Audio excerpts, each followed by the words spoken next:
적당한 선에서 그만두도록, 더 나아가지 않도록 끊임없이 다양한 방법들을 동원해서, 다양한 사람들을 동원해서 우리의 가장 위크 포인트를 정확하게 보고 스탑시키려고 몸부림을 치는 것입니다. 그런 면에서 한번 믿음으로 멋지게 시작하는 것을 사단은 별로 두려워하지 않습니다. 왜? 그에게는 아직도 많은 기회가 남겨져 있기 때문입니다. 우리가 끝까지 가지 못하도록 막기 위한 많은 수단들을 가지고 있기 때문입니다. 그러나 사탄이 어찌하지 못하는 사람이 있는데, 말씀에 완벽하게 붙잡힌 사람, 어떤 상황에서 엎드리는 사람, 사탄이 가장 취약한 부분입니다. 사탄이 우리의 연약한 점을 알고 공격한다면 우리도 사탄의 위크 포인트를 공략해야 됩니다. 공격이 최선의 수비입니다. 공격이 최선의 수비예요.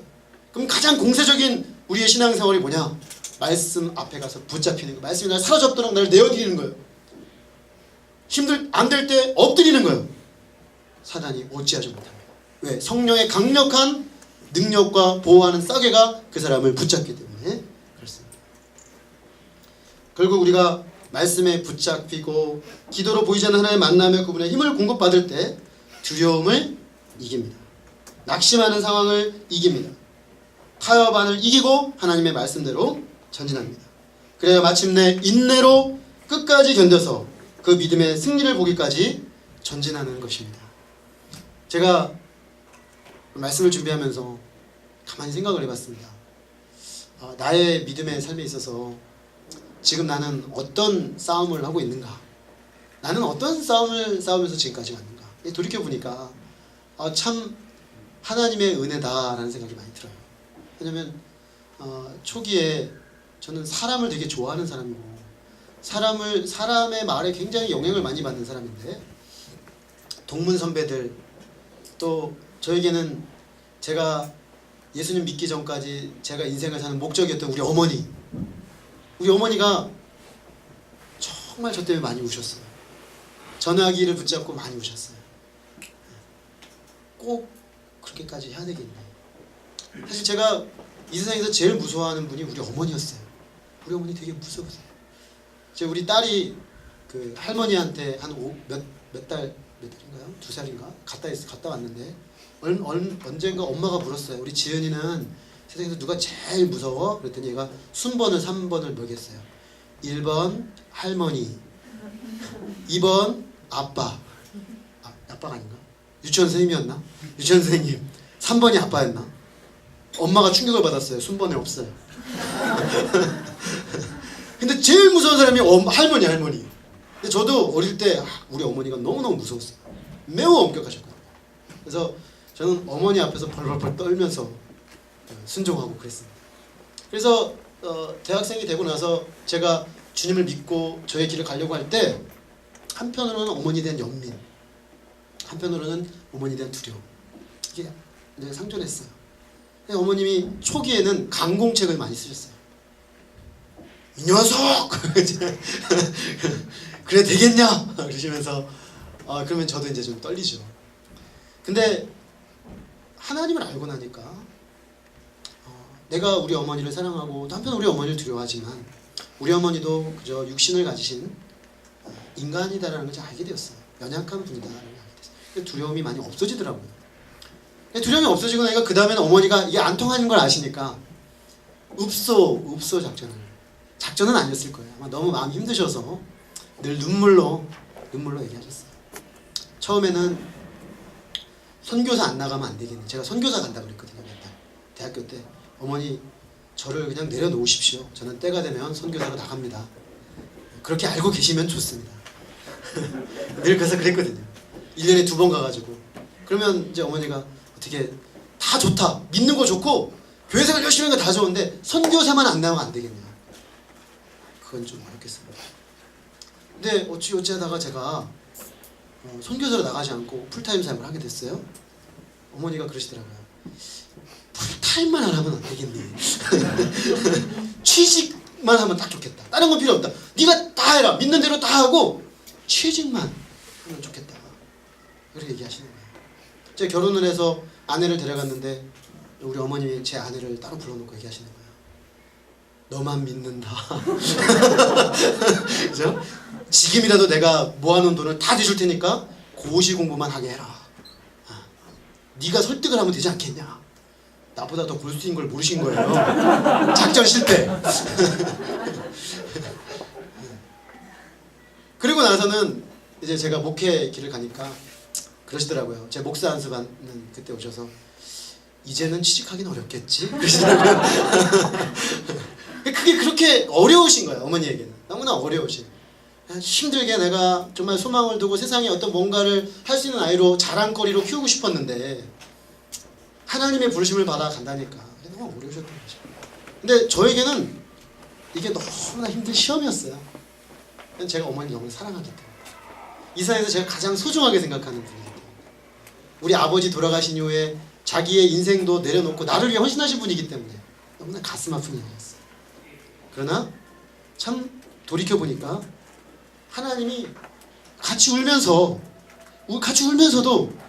제가 돌아가지 않았어요. 이유는 하나예요. 매주 소감을 썼거든요.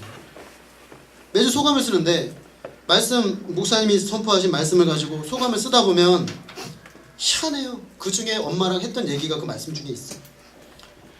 사단이 엄마를 통해 했던 말이 어떤 의미인지가 분석이 돼서 소감을 쓰면서 이게 우리 어머니가 하신 말씀이지만 사실 사단이 나를 중지시키려는 거구나.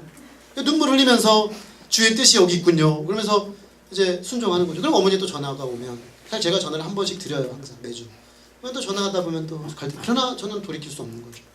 말씀이 나를 잡았던 거예요. 힘들면 기도실에 가서 1시간이고 2시간이고 펑펑 울었어요. 아니 어쩌자고 저를 이렇게 부르셨습니까? 왜 하필 접니까? 모세가 했던데 왜 하필 접니까? 다른 사람은 안 되겠습니까? 꼭 저 아니어도 되죠. 왜 꼭 과부의 독자를 부르셔가지고 이렇게 힘들게 만드십니까? 근데 3시간 기도하고 일어서면 그래도 가야 한다는 거예요.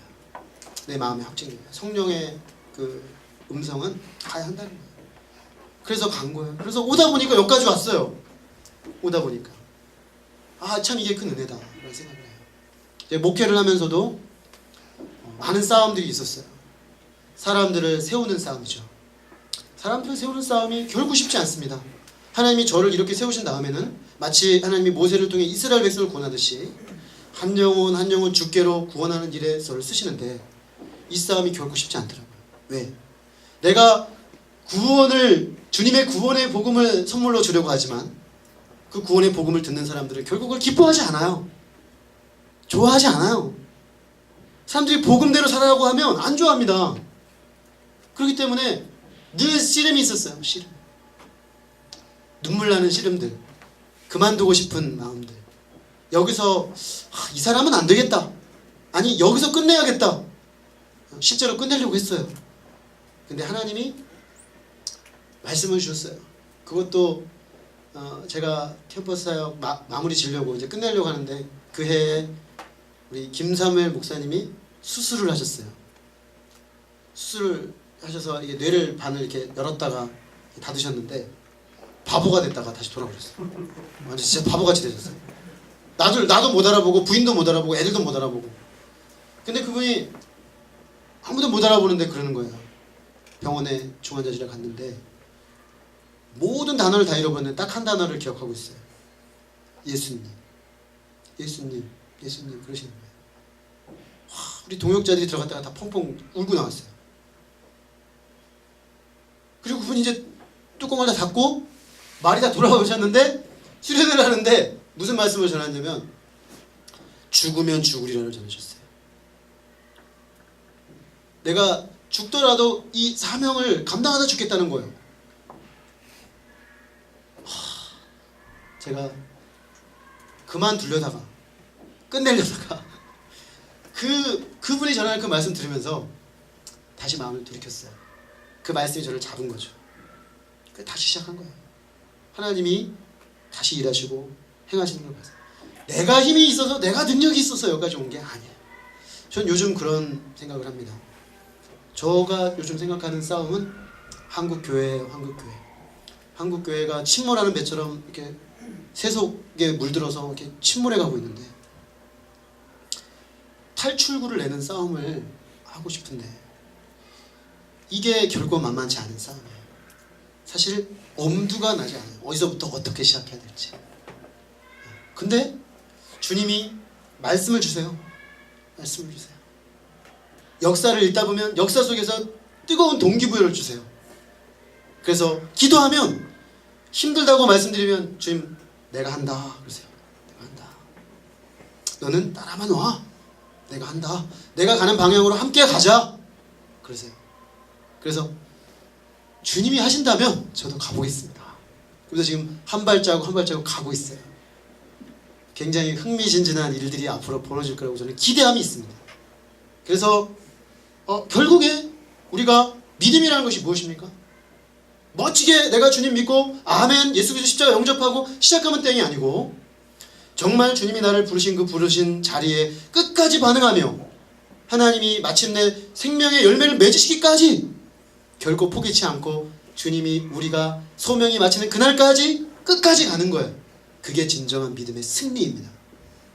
우리 주님은 우리가 연약한 줄 다 아십니다. 모세처럼 한 번 하고 안 되면 절망하고 낙심하고 그만두고 싶다는 거 잘 아십니다. 그러나 우리가 말씀의 자리에 나가면 기도의 자리에 나가면 말씀으로 붙잡으시고 기도로 붙잡으셔서 하나님이 기뻐하시는 그 자리에 설 수 있는 힘을 주시고 아무리 나를 거슬러 오는 이 세상의 흐름이 거세더라도 능히 뚫고 나갈 수 있는 능력과 힘과 지혜를 주십니다. 오늘 우리의 믿음이 그런 믿음이 되기를 간절히 기도합니다.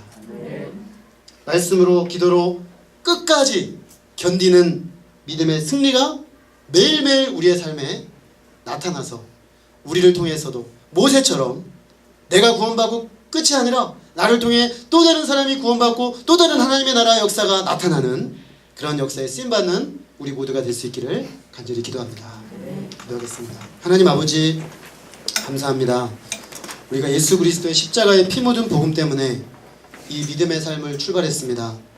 그러나 믿음으로 걸어간다는 것이 결코 쉽지가 않고 믿음으로 구원받은 이후에 하나님이 우리에게 두신 자리에서 거대한 세상의 파도를 거슬러서 바로처럼 완강하게 저항하며 때로는 우리를 협박하며 때로는 우리에게 두려움을 심으며 때로는 우리에게 타협안을 제시하며 하나님을 따라가는 이 믿음의 삶보다는 세속적 가치를 따라 사는 삶이 훨씬 더 매력적이고 적당히 그 선에서 멈춰도 되지 않겠느냐라는 생각들을 끊임없이 심으면서 믿음의 삶을 중단하도록 끊임없이 사단이 역사하고 있는 것을 주님 우리는 봅니다.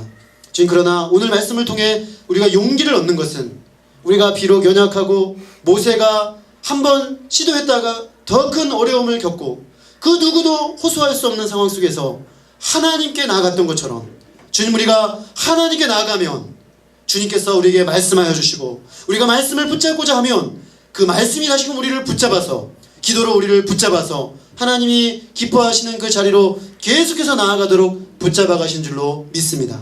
지금 그래서 비록 연약한 우리지만 우리를 통해서 또 다른 영혼을 구원하고 우리를 통해서 소망 없는 이 시대에 소망을 보여주고 하나님의 빛과 생명을 나타내는 주의 사람으로 살게 하시는 줄로 믿습니다. 아버지 하나님 이 시간 끝까지 견디는 믿음의 용사로 우리 모두를 일으켜 주시옵소서. 주의 말씀으로 사로잡아 주시고 때마다 겸손하게 기도로 주님 앞에 나아갈 때마다 만나 주셔서 당신이 사로잡은 영혼의 능력과 세상을 거스르는 강력한 영적 파워를 우리 심령에 세워 주옵시기를 간절히 기도합니다. 주님께서 그렇게 하시며 그런 놀라운 삶의 열매들을 우리 삶 속에 맺어 가실 것을 믿고 감사합니다. 이 모든 은혜를 감사합니다. 저는 예수 그리스도 이름으로 기도했습니다. 아멘. 우리 잠시 자신의 영으로 기도하겠습니다.